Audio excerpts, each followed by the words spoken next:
Ito nga palang hawak ko is yung 14,000 pesos na alto saxophone.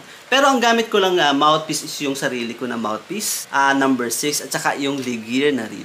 So pakinggan natin yung natural na sound niya. Ito yung natural na sound.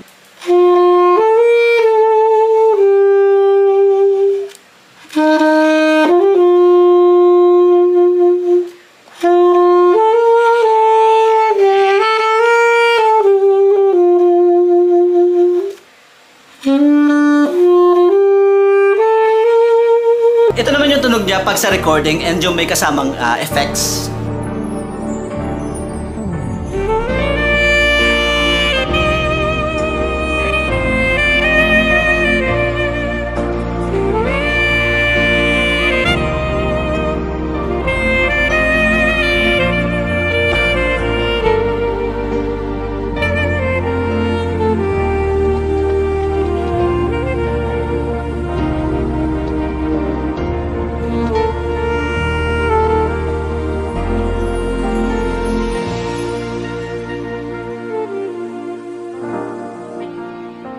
Ang tingin nyo?